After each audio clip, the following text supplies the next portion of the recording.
Last যেটা বলেছিলাম, কিছু নির্দিষ্ট খাবারের প্রতি ভয় তৈরি হওয়া। যে কোনো খাবারেরই হেলদি এবং আনহেলদি দিক থাকে, ডিপেন্ড করে সেটা আপনি কতটা পরিমাণে খাচ্ছেন। যে কোনো খাবারই যদি আপনি সেটা বেশি পরিমাণে খান, সেটা আপনার জন্য টক্সিক হয়ে যেতে পারে।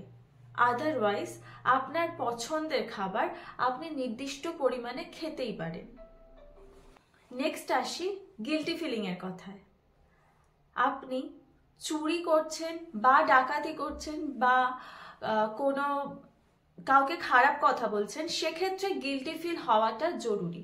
বাট যদি আপনি কোনো খাবার খাচ্ছেন, আপনার পছন্দেরই খাবার খাচ্ছেন, সেক্ষেত্রে গিল্টি ফিল হওয়াটা উচিত নয়। আপনি উইকে একবার আপনার পছন্দের খাবার, সেটা ফ্রাইড রাইস হোক, বিরিয়ানি হোক বা পিৎজা বার্গার হোক, তো সেগুলো খেতে পারেন, নির্দিষ্ট পরিমাণে সেগুলো খাওয়া যেতে পারে। এর জন্য কিন্তু গিল্টি ফিল হওয়া একদম উচিত নয়। উইকে একবার বা মাসে 2বার এই আপনার পছন্দের খাবার আপনি খেতেই পারেন এবং সেটা আপনার জন্য ক্ষতিকারক নয়।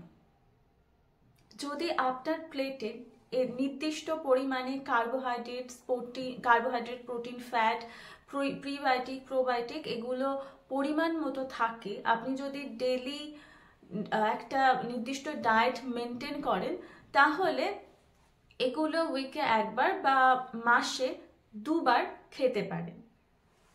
নেক্সট আসি ফুডের সাথে আপনার ইমোশনাল রিলেশনশিপের ব্যাপারে।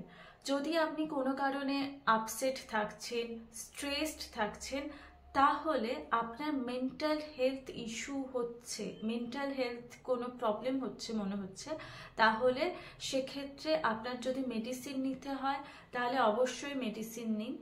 রুট কজটাকে বের করতে হবে। যদি আপনার কোনো মেন্টাল হেলথ প্রবলেম হয়ে থাকে তাহলে আপনার মেডিসিন নিতে হলে মেডিসিন নিন এবং আদারওয়াইজ আপনি কাজের মধ্যে নিজেকে ব্যস্ত করুন, কাজকর্ম করুন, দেখবেন মানসিকভাবে সুস্থ থাকবেন। এবার আসি কিছু সোশ্যাল মিডিয়ার ভিডিওস এবং পডকাস্টের কথায়, যেখানে নানান ধরনের খাবারের প্রতি মানুষের ভয় তৈরি করা হচ্ছে। আলু খাবেন না, সুগার খাবেন না, ঘি খাবেন না, ভাত, রুটি, ময়দা কিছুই খাবেন না, এই ধরনের কথাগুলোকে স্প্রেড করা হচ্ছে। এই ধরনের ভিডিও থেকে দূরে থাকুন, এই ধরনের ভয়ানক ভিডিওগুলো থেকে দূরে থাকুন এবং খাবারের সাথে নিজের রিলেশনশিপটাকে ভালো রাখুন।